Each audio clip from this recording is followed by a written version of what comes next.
পুকুরটাতে এখন আর সেভাবে মাছ হচ্ছে না। আগে জেলে লিজ নিয়েছিল, প্রচুর মাছ হতো।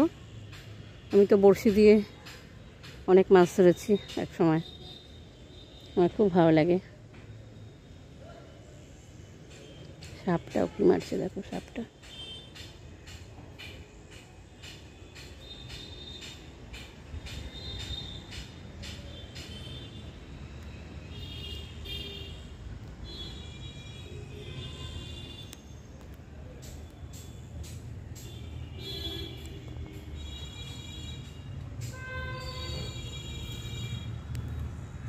ঠিক আছে, কত মোটা একটা জল ধরা সাপ।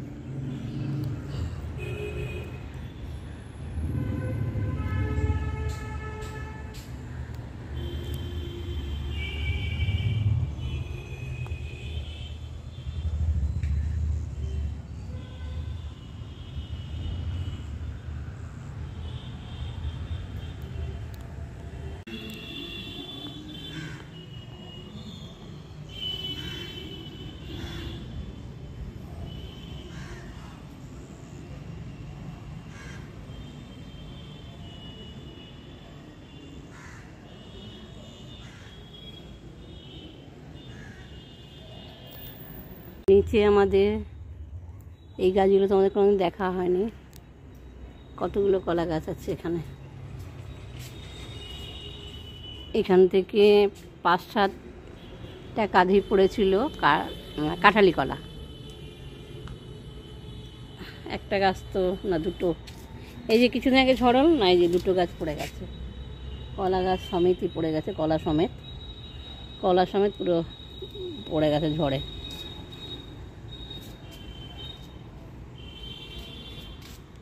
এখানে কিছু অটোমেটিক্যালি আমের চারা হয়েছে, সুপারি চারা, নাকচাপা। এই দেখো একটা জবা গাছের ডাল এনে ওপর থেকে গত বছর আমি এখানে পুঁতে দিয়েছিলাম, বর্ষার সময় হয়েছে, একটাই ফুল হয়েছিল।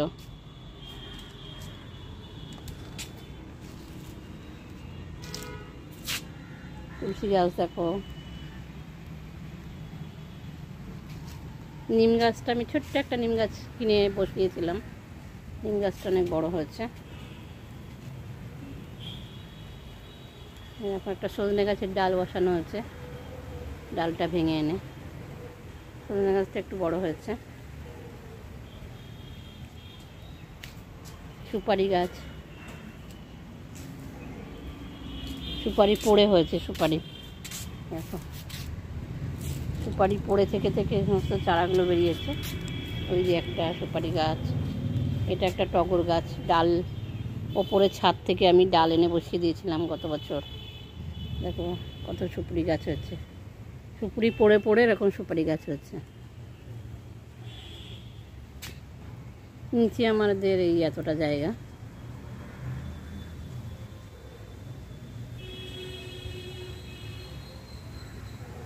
এই আম গাছটায় মানে গত বছরও খুব লম্বা লম্বা আম হয়, আম্রপালি টাইপের আমটা, খুব টেস্টি। এবছর তো একটাও হয়নি, না হয়েছিল একটা কি দুটো হয়েছিল, মানে পড়ে গেছে এই গাছটাতে।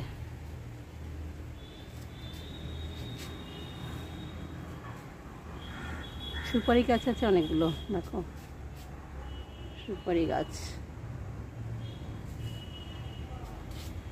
গত বছর তো সুপারি বিক্রি করেছে কত, 1800 টাকা সুপারি বিক্রি হচ্ছে। এই একটা জাম গাছ, কিন্তু সেই খুদে জাম আমরা খাই না, একবার কেটে দিলাম, কেটে দেওয়ার পরেও সেই আবার লম্বা হয়ে গেছে। এই আম গাছটা দেখো, এইটা নারকেল গাছ, এই 5 বছর হলো এনে বসানো হয়েছে, খুব একটা বড় হয়নি। আর অবশ্য আমাদের সেইভাবে সার ফার জানতাম না, সার ফার দেওয়া হয়নি, অনেক সার দিলে বলছে নারকেল হয় খুব তাড়াতাড়ি। এই আম গাছটাতে, এটা মনে হয় ল্যাংড়া আম গাছ এনেছিলাম, এইটাও 5-6 বছর হয়ে গেল, কত লম্বা হয়ে গেছে দেখো, বিশাল লম্বা হয়ে গেছে গাছটা 5-6 বছরে। দুবার মনে একটা দুটো করে হয়েছিল, এবার আম হয়েছিল তাও 25-30টা হয়েছিল, সব পড়ে গেছে। আর পুকুর পাড়ে গাছটা তো মনে হচ্ছে পুকুরেই সব পড়েছে।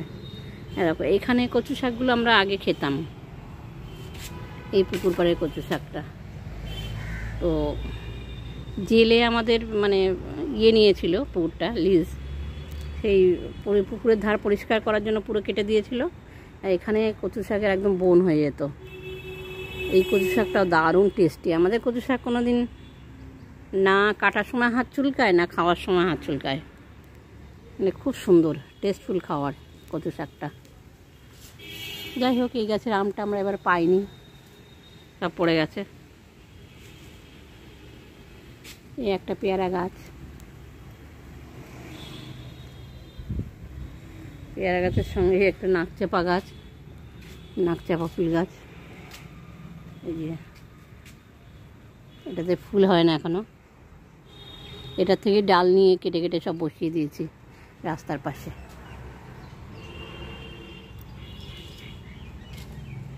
এই একটা জবা গাছ, চন্দন, এটা চন্দন জবা গাছ। কিন্তু এই চন্দন জবা গাছটাতে আবার লাল জবা হয়। দেখো সুপারি গাছ, কত অনেক সুপারি গাছ।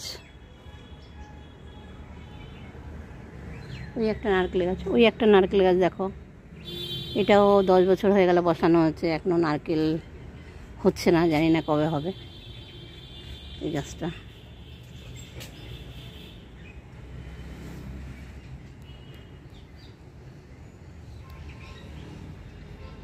কচু গাছের পুরো বন হয়ে আছে।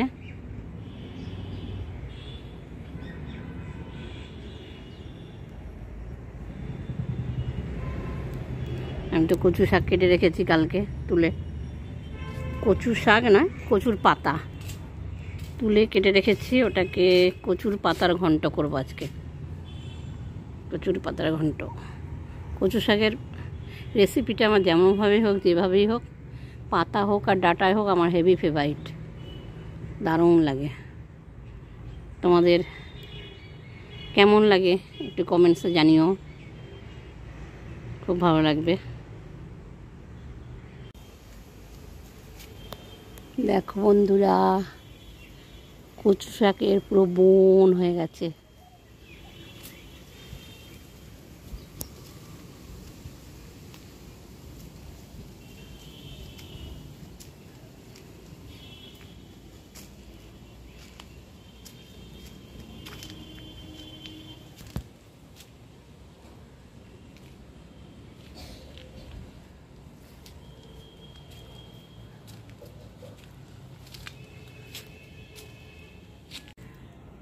দেখো এখানে কলা গাছ আছে, এখানেও কাঁঠালি কলা হয়।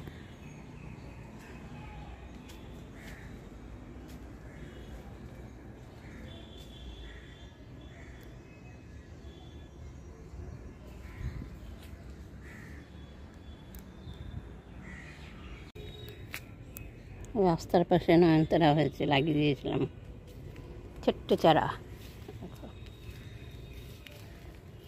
নাকচাপা ডাল কেটে এনে বসিয়ে দিয়েছিলাম গত বছর বর্ষায়, এই একটা ডাল বসানো হচ্ছে।